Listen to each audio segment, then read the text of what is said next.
if you get hurt physically, your first reaction is to grab your and clutch the wound and pull back, and that's how you react, and that's good and healthy.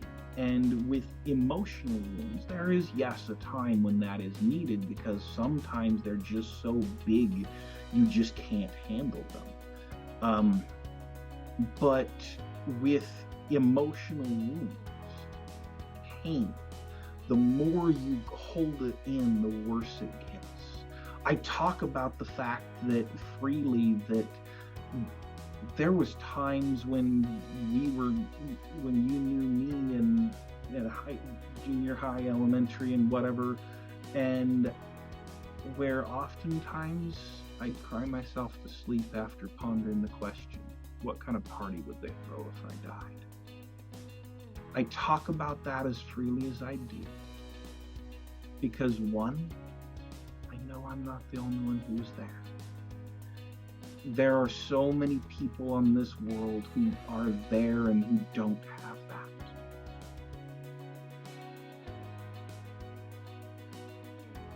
Hey everyone, welcome back to Be Not Afraid. Today I have a guest who's very dear to my heart. I've known him since I was in elementary school, and he has a story of resilience that I wanted to focus on.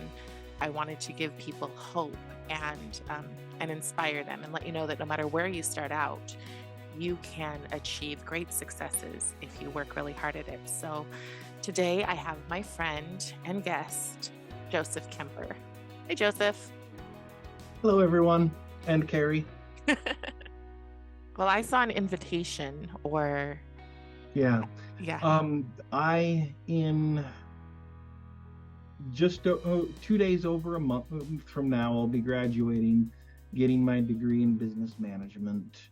And I've been working towards getting a college degree since I was 10 years old. And life has not agreed very well with me. I think it was about when you were 10. Did you go to Knowles Vista? I went to almost every school in Moses Lake, so probably yes. Yes. You went to Knowles Vista. I remember you dressed like a cowboy. You went to Knowles Vista and it was hard. It was if you were not an athlete or if you were not well off, it was kind of made the odds be ever in your favor. Do you remember that? Yeah. For me, I was abused when I was 3.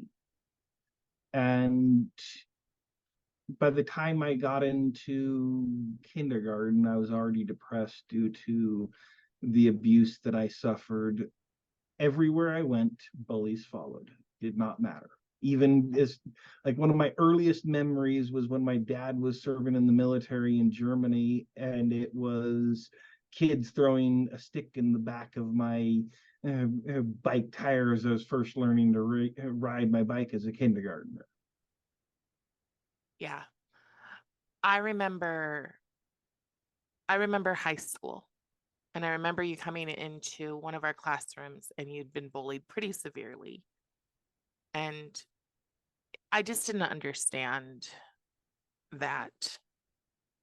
I had a massive switch. So I believe we were in the same fifth grade class with Miss O'Donnell for at least a while. Yes, And I remember that. I remember Miss O'Donnell. yes. And she she ran an interesting classroom. She's where I got the nickname Scary Carrie. So, and the way that I got that nickname was because a girl um had outed my mother for being a drug dealer and had called me the N-word. And I jumped over 2 desks and I pulled her hair out. But for me, the next year, yeah, I had an amazing influence. I had Mr. Garza. I don't think you had Mr.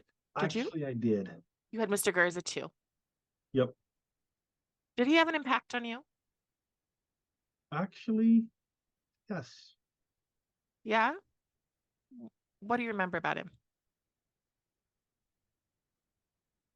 Gave me a copy of Ender's Game. I have no idea why that means so much, but didn't realize it until just now. I thought he was a very special teacher. He changed he changed the path, and he was the first person to change directions for me, because he called me out of class one day and he said, "Carrie, I see all the potential in the world in you. You are a likable, kind person. Um, but and you have a really bad situation," because I was in the foster system, right? And my foster parents were cruel people. And Mr. Garza um, came out and he said, "I see in you all the potential in the world, but you have to change. You have to make the decisions. And while you can't control anything in your life right now, the future, that's up to you." So I'm wondering, did you have people in your life who were like that? My grandpa, Heber Hellowell, came into helped out my mom's family when because my grandma did not have a clue about social interactions at all. And I just grew up knowing Heber Hellowell as grandpa. And when he passed away, I got to be one of his pallbearers. And that was one of the most special things I've ever had the privilege of dealing with. I might as well have been a pallbearer for the president. It was that big of an honor. So what made him so special? He just had lots of wisdom to share, lots of insights. I could talk to him. And actually, funny enough, I need to thank you, and you have no idea about why. Going through school, I remember everyone, even still to this day, I remember everyone falling into one of two categories. They either ignored me or they bullied me. No one was in between. And when you reach out to me on Facebook, that let me know my memory is not accurate. So thank you. I remember coming back to public school after a couple of years at Christian school that completely changed my trajectory, completely changed my life. And I went from being scary Carrie to being um, well liked, well respected, and known for being kind. And I remember seeing kids bully you and how simple it was to just say, "Hey Joseph, how you doing?" And I remember I remember doing this project for our history class, and I did the Taj Mahal, and I had this big giant thing to carry, and you asked if you could carry it for me. And I just realized that, and I don't mean this meanly, I just thought that you didn't have a friend I didn't. at all in No, all of school. there were two people that I considered friends in school, Chris Razy and Brian Clark. And they were both of them, we parted ways by the end of sixth grade. And other than that, nobody. So I'm going to ask you the heavy stuff. What kind of bullying did you experience? More than most people know.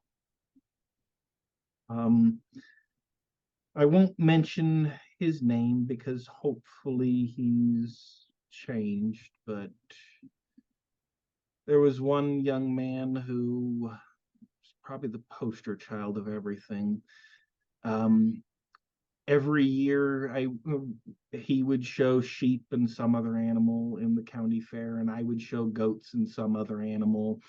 And this started in the third grade, and by the time we got up to the ninth grade, he walked up to me, a couple of his friends behind him, um, snickering, and he asked, "Hey, Joseph, do you raise goats?" And every year between he would go over to the goat barn and try to let out my goats. And I'm just remembering all of this, sitting there thinking, yeah, what are you smoking? Did you forget that in August you just tried to let them out and got sorely disappointed? Because I probably spent 6 hours a day working with my animals. Um, they were my friends, but and he then turned around to his friends, paraphrasing him, and said, "Hey, everyone, Joseph bleeps goats."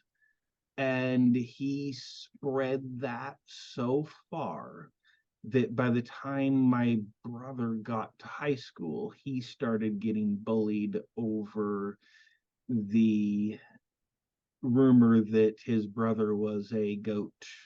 Yes.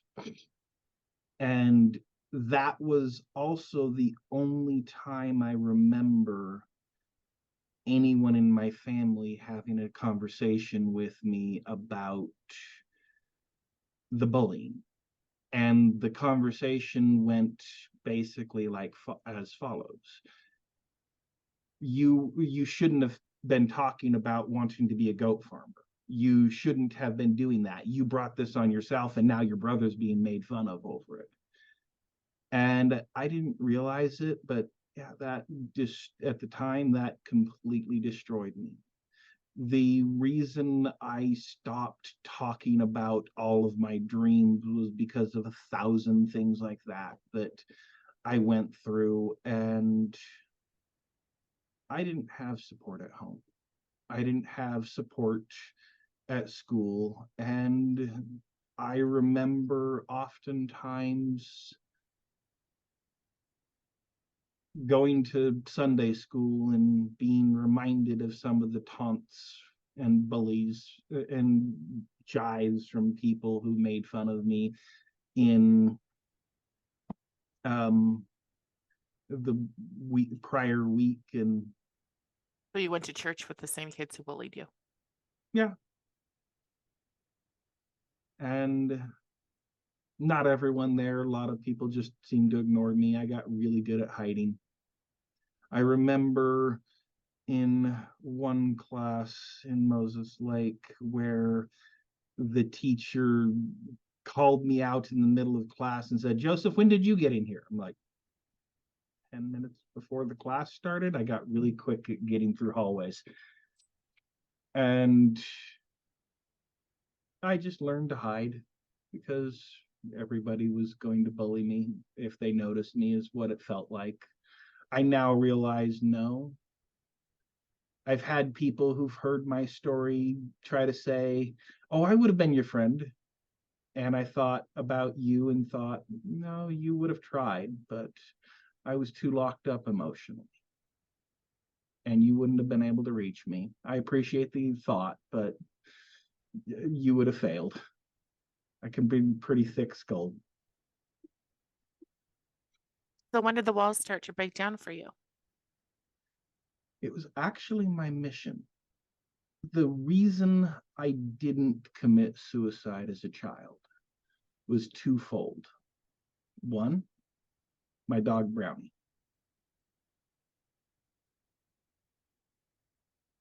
I truly, honestly believe he was an angel sent from God. Every single time, if I would have had a bad day at school, he was waiting for me at the bus. He wasn't always waiting, but he was always waiting if I had a bad day. And I had many, many people tell me animals don't go to heaven. Bull. He's up there. It's true. Then the other reason was I wanted to serve a mission. I wanted to tell the world about the love I knew was capable of coming from God.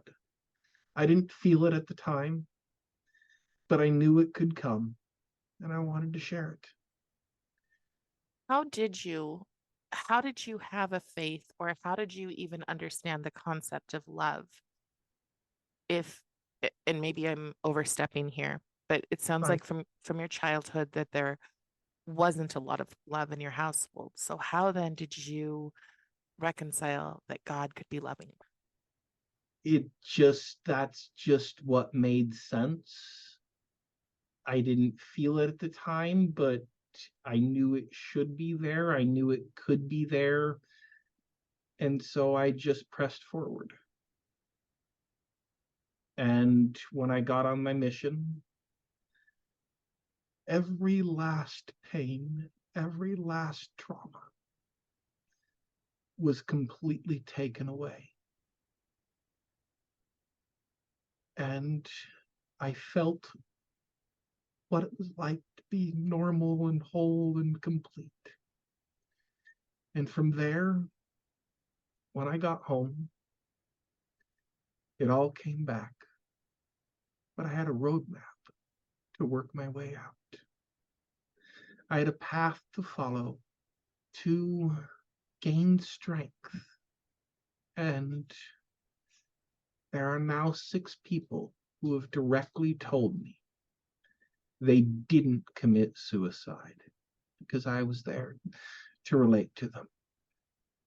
And so, as terrible as it was to go through everything I did, there was a young adult activity I went to with my church, and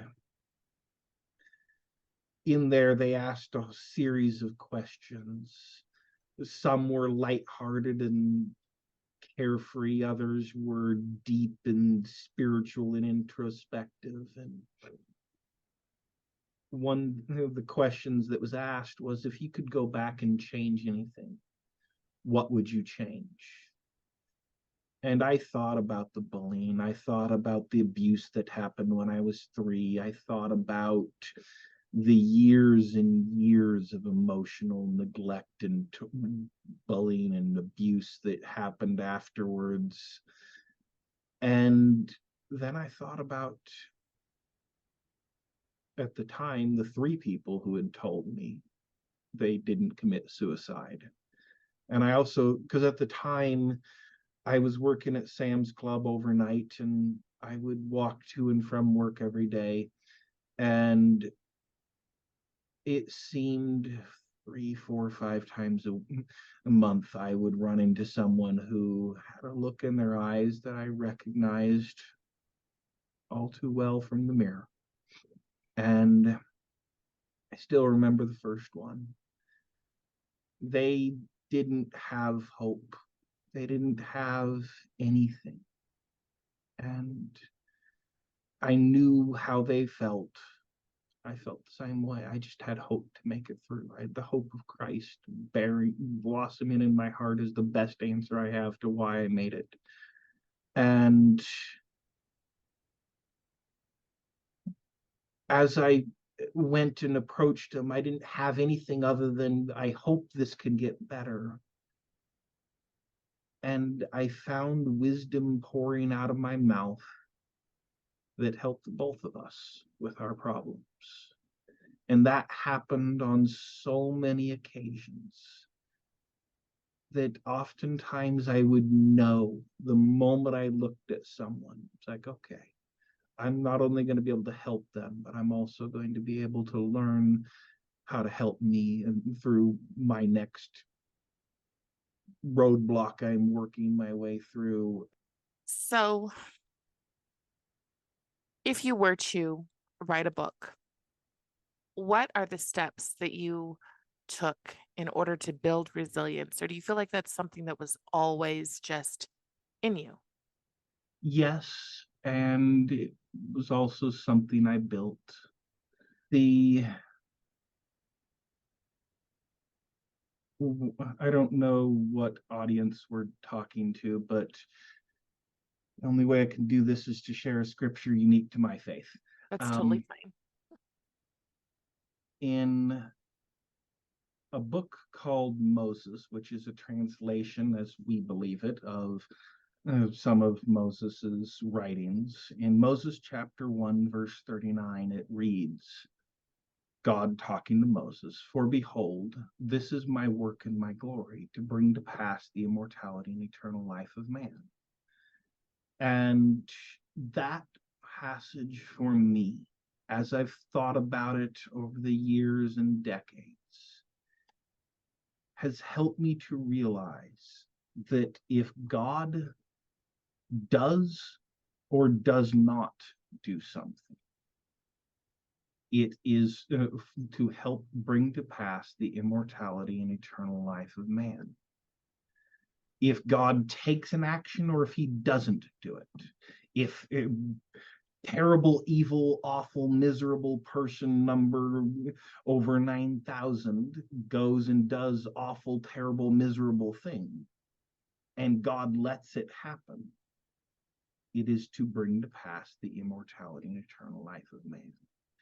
Every last thing that has happened to me, with the exception of the most recent, newest, whatever nonsense, I have been able, so long as I've trusted in God, so long as I've put my faith in him, has always left me better off spiritually. Yes, I'm slow. It takes a while for me to figure some things out. I'm pretty thick-skulled. My wife was pursuing me for 3 months before I noticed she was even interested in me. But even I'm not slow enough to, with the number of knocks I've had, to realize that all I have to do is trust in God, and he will make everything all right.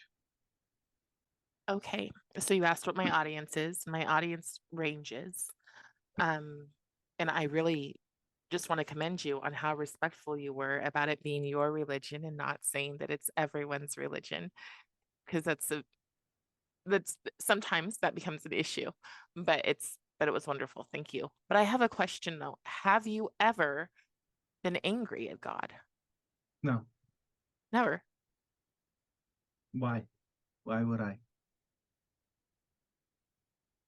I think sometimes you have a plan in your life. You make a plan of the way that you want things to go, and it all just falls down. It all falls down around you. When I was reading your post and reading about how you were doing really well and then you got in an accident, and it it would be hard. I've definitely been angry at God more than once. I was angry at God when I couldn't have a child. Then I was angry at God when I could only have one child. Um, and then I was angry when fostering didn't work. There have been many times that I've been angry. I don't I to me that's part of the journey, because how do you have a relationship with someone if if the only feelings that you feel are at peace? But I also recognize I don't know everything, and different people have different experiences. Don't understand that concept. I hate anger. I hate it with an absolute passion. When I was 15, my mom and then now formal stepdad were fighting, and it felt like they were fighting for weeks. And it was one of those series of arguments that left you wondering if one of them was about ready to pull their own heart out of their chest and shove it down the other one's throat just to attempt to choke them to death type arguments. And right then and there, I decided this is never happening in my home. And I literally talked to hundreds, if not thousands, of happy looking couples trying to figure out what a happy home even consisted of. Someone once asked me, when they found out that one of my goals, they're like, you can't do that. You'd have to be untrue to yourself. And without a moment's hesitation, my response was, good. If part of me is going to get mad at my wife, I don't want it. And ultimately, I found a very simple set of secrets. One came a lot earlier, the other I was too dense to notice until just recently. Um, First is always remember they love you. The second is to be humble enough to recognize that not everything is going your way. And long before you ever get to that knockdown, drag out, no hold bar fight, you have forgotten the love you share. So if you do something every day for them to help you remember the love you share, you'll never get to that point. My wife and I have been married for now 11 years, and I have never once felt anger towards her. I have also written her a love poem every day for more than a decade. Yes, So, I see them, and I think it's the most touching thing I've ever seen.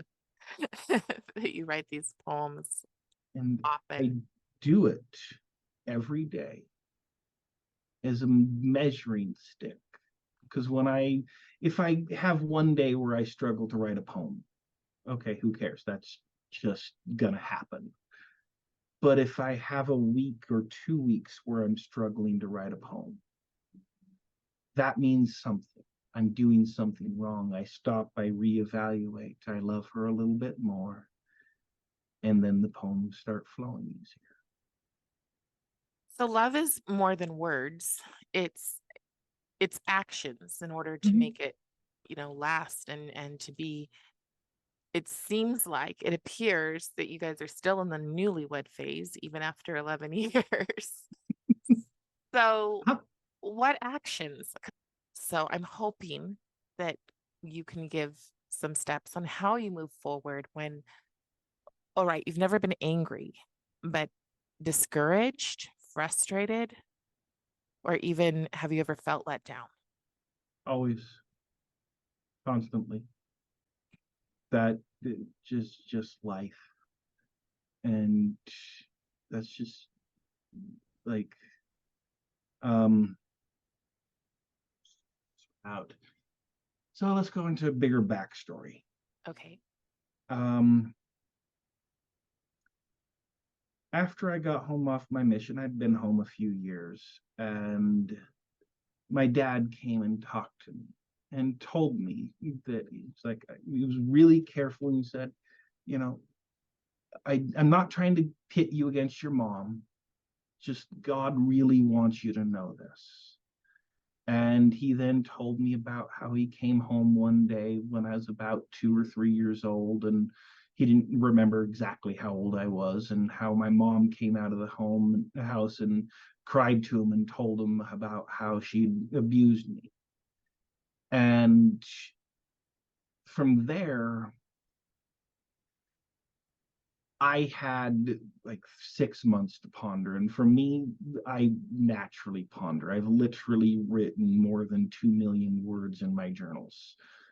When my mom came and told me her side of the story, I'd already gotten through all the initial reaction, I'd already gotten through all the little pieces. And I just said, it's all right, I know. And she said, how could you know? I never told anyone. And right then and there, I realized why God told my dad to come tell me. Because in my unique case, my mom is suffering more from the abuse she did to me than I would. I have. I've already recovered from it. She still to this day is still struggling from the effects of it. And then I found out even more that left me going, oh my gosh. There's a passage in the Old Testament that I first ran onto, and that left me going, is God really this angry? It's like answering the sins of the children upon the heads of the parents down to the fourth generation. And when I found out a bit more of the backstory that went into it, it completely changed my mind and perspective on Matthew 7, 1 through 5. But the concept of judging not. When my grandma was about 4 or 5 years old, she was sent outside to watch her 2 or 3 year old sister, whose name we don't actually know. And something happened, and the younger sister fell in the still hot ashes left over from the bonfire the prior night. And when they got in her lungs, she literally suffocated to death afterwards. And from there, her older brother told her, "You should have been the one to die." And she carried the guilt of that to her dying day.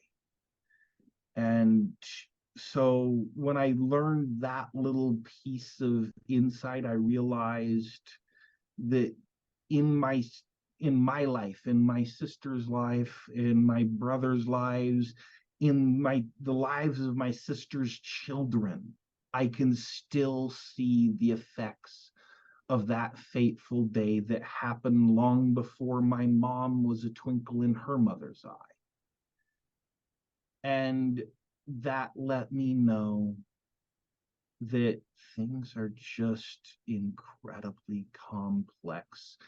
And I am glad that God is the one that's going to be doing the judging, because trying to sort out that mess, I mean, if you just heard my mom abused me, then you'd think incorrectly that she's a terrible person. She's not. She's a victim of a victim, possibly of a victim. What's her brother's story? What's the story that goes back into that? Why did people leave a 5-year-old to watch a 3-year-old?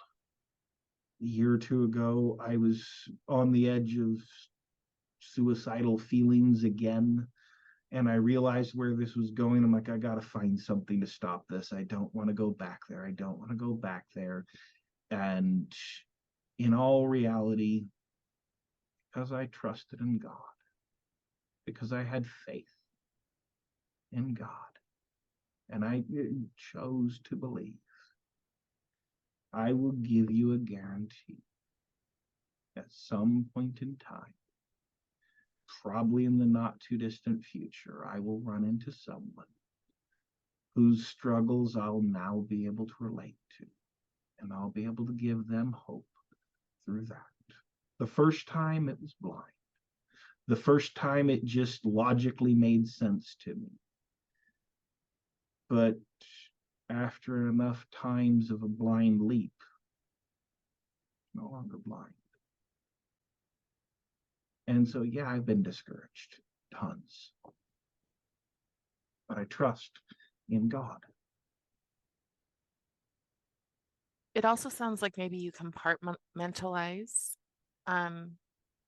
your anger, so it goes, you're very specific, that it, instead of letting it take over all of you, it is directed to specific things. Yeah, I guess you can say that. I've never really thought about that, but sure, that works. Joseph, in the letter that you recently wrote about what it took to graduate, you talked about quite a few things that were hard, quite a few obstacles. Can you kind of either pull that up and read it, or just talk about it? So my first attempt at college ended in a bicycle wreck that left me with $30,000 of uninsured medical bills.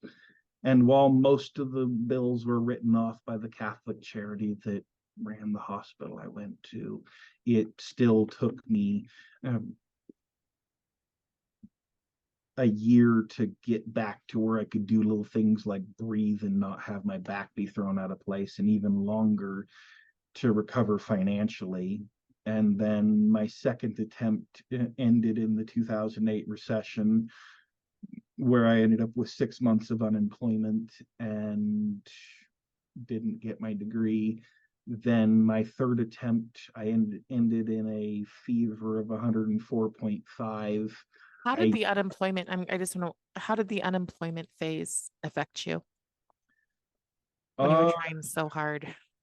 well, I by the time I got out of that, I everything I had was all in collections. I found out that I couldn't open a bank account because I owed one bank money, and one creditor wouldn't take anything, because any payment other than a credit. They wouldn't accept cash. They only wanted credit, but I couldn't pay them in cash, get a bank account. And I finally got them to accept payment, and I went in there with $60 of pennies, nickels, and dimes. I deliberately pulled out all the quarters and made them stay 30 minutes later while I counted it all, and held a grudge against that bank for a while. But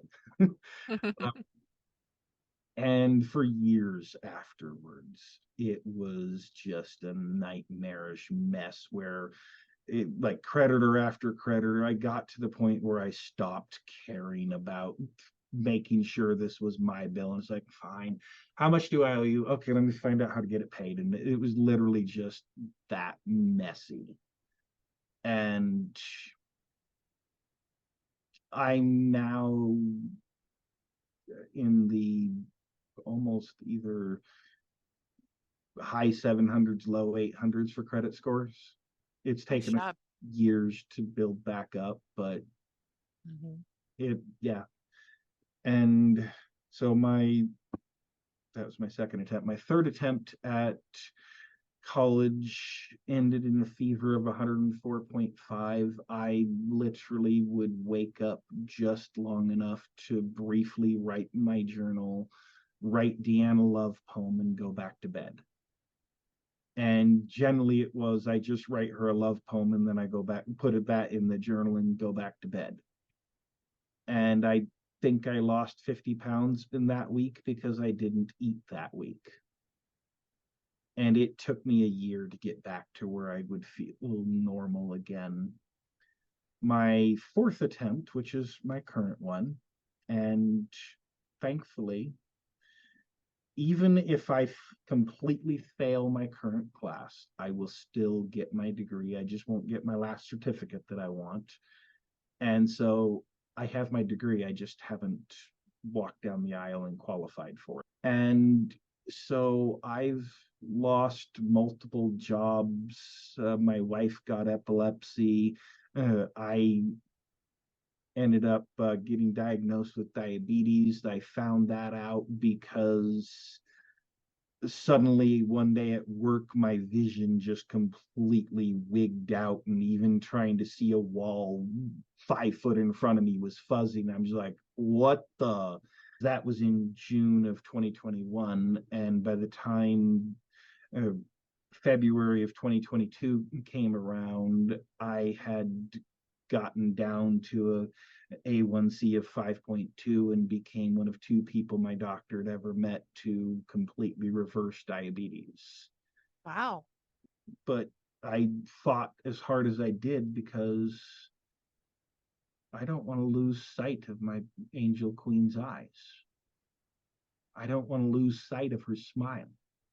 And when that was the first thing that I noticed that went away from my uh, for what happened when I got diabetes. No, I'm not having any part of that. And I have not had a single dessert or anything that looks remotely like dessert since June of 2021, and I never will for the rest of my life. So you've been through some pretty extreme abuse, bullying, which I think is the current the current problem that keeps people down today is how Hmm. they were treated as especially as young people. Um, and just from what I saw was happening at school, I thought it was pretty intense. Now, how do you feel when people say that white males can't experience trauma or bullying or whatever because you are quote unquote the privileged class? Hmm. In the seventh grade, The only reason it matters is because of the end of the story. There was a Hispanic kid who spent the year bullying me. By the end of the year, he approaches me and says, "You don't like me, do you?" And I've said, "No." He's like, "You're prejudiced." I'm like, "No, I just don't like you." And later on, I was working I was working for a temp agency, and I was just doing the cleaning of the machines. And there was probably 50 people in the break room, and I was reading a book and happily engulfed in it. And because of just how much I was enjoying it, I learned to tune out the rest of the world. I get pretty good at that, my wife tells me. Um, and apparently, somewhere in there, another Hispanic gentleman had walked up to me and tried to start a conversation with me, I think. I was tuning out the world because I did that throughout high school, and I do that now just because it works. And next thing I know, it catches my attention when somebody gets a little hostile in front of me. He's like, points down to the floor. There was the letters KDK on the floor, and he said, "That should be KKK." And I'm just like, "What? Huh?" And then from there, the next day, I get called up by my supervisor, the people at the temp agency, and told, "Hey, they don't want you back. They said you were a great worker, awesome, everything, but it's just not working out." And I realized he accused me of being racist because he was so rude that he decided to come up and interrupt me while reading a book, and I just happened not to notice. Um, Later on, when I was working at Sam's Club, and this is the reason for the 6 months of unemployment, I ended up was trying to reach out to a young lady, lesbian, and just to be a friend, because I don't like to see people who don't have friends. I don't like it when people get bullied. The concept of the whole argument about transgenders, I want to slap everybody on both sides of that argument, because it's like, wait a minute. If I saw someone with long hair wearing a dress walk into the bathroom I'm in, I would go, "Hey, you're in the wrong place." And yet 80% of transgenders contemplate suicide. 40% have actually attempted. And we're sitting here talking about which bathroom they should be using when they've been using the bathroom of their preference for as long as transgenders and bathrooms have existed simultaneously. Why are we having that conversation when the 80% of them are struggling with suicide? And so I was reaching out to try to befriend her. The conversation shifted to songs at the time. Mine was "The Spirit of God," and and it's a song for out of our hymnal, and I would constantly find myself singing the, Yeah. and she went and twisted my efforts into, I was accusing her of burning in hell, and because of that, things got bad enough that I basically had to quit because it was just too toxic. And so, to those who say that prejudice goes one way, you are prejudiced. Prejudice, by definition, if I were to go and look it up, is literally just judging an entire group of people by one thing. A prejudice can be positive prejudice.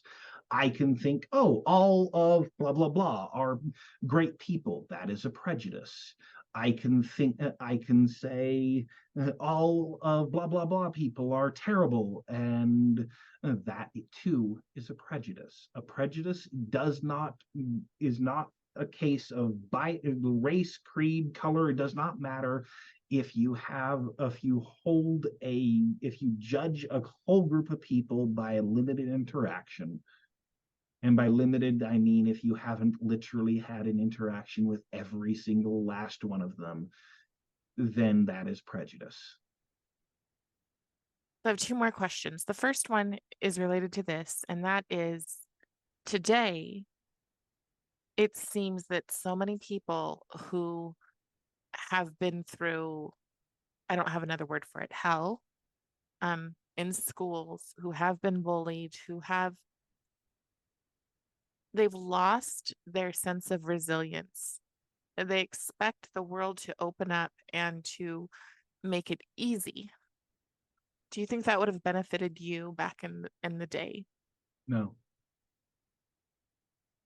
not a chance. If I had to go back and had to change at least one thing, I would make two changes. One, I would teach myself what I know now about adversity, and then I would make my life 10 times harder. Because I realize now why it is that God lets bad things happen. Because each of us have individual struggles, individual weaknesses that are keeping us from Him. And by giving us just a brief moment of weakness, which He'll fix and make everything straightened out, how it'll work, I don't know. I don't care. That's not my job. But He'll get it all worked out. And by the time we're done, every last man, woman, and child on this earth who has ever walked it will all say to God, thy judgments are just. And we will all be grateful for the wonderful, tender mercies that we were given, even those ones that left us crying. And my last question is, how did you learn to love yourself? Still working on that one. It's a struggle.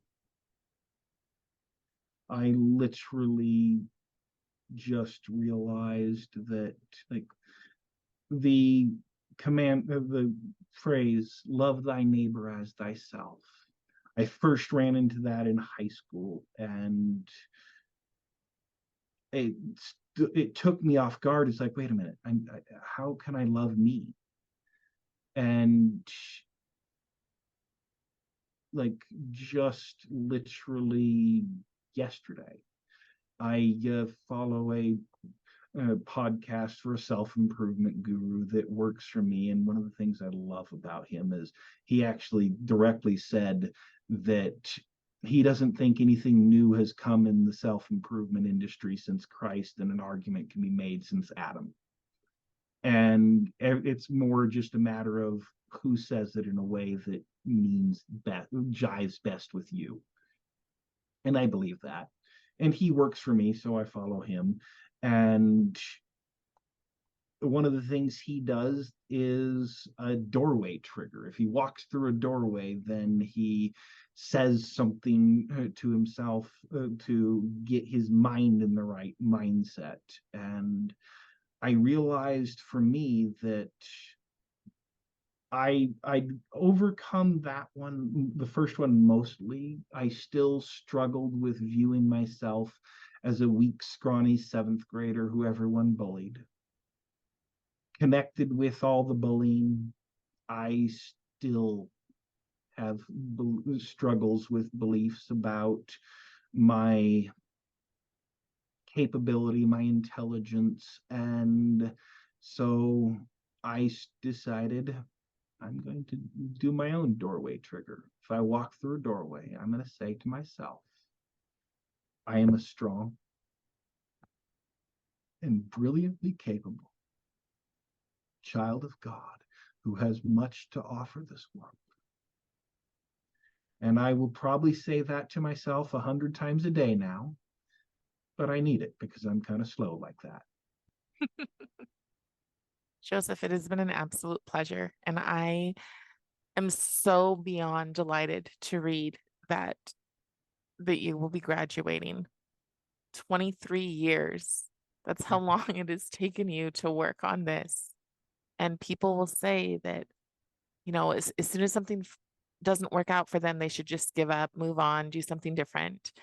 And it's really impressive that you didn't. It's also really, really impressive how lovingly you treat your wife and how you keep your faith. And then the last thing what I've seen from everything that you've said here is it seems to me that service has played a huge part in helping you. Your service to others has played a huge part in helping you be able to keep going. Yes. 100% hands down, no questions asked. I'm very glad that you've found your purpose. I do think that many people find their resilience, or they become more resilient, and they become the people who can be the leaders, who can be the mentors in this world because they've been given something. We don't necessarily share the same faith, but there's a scripture that talks about how God will not give you more than you can bear. And I think there have been many times when you sit and go, oh yes, I'm there.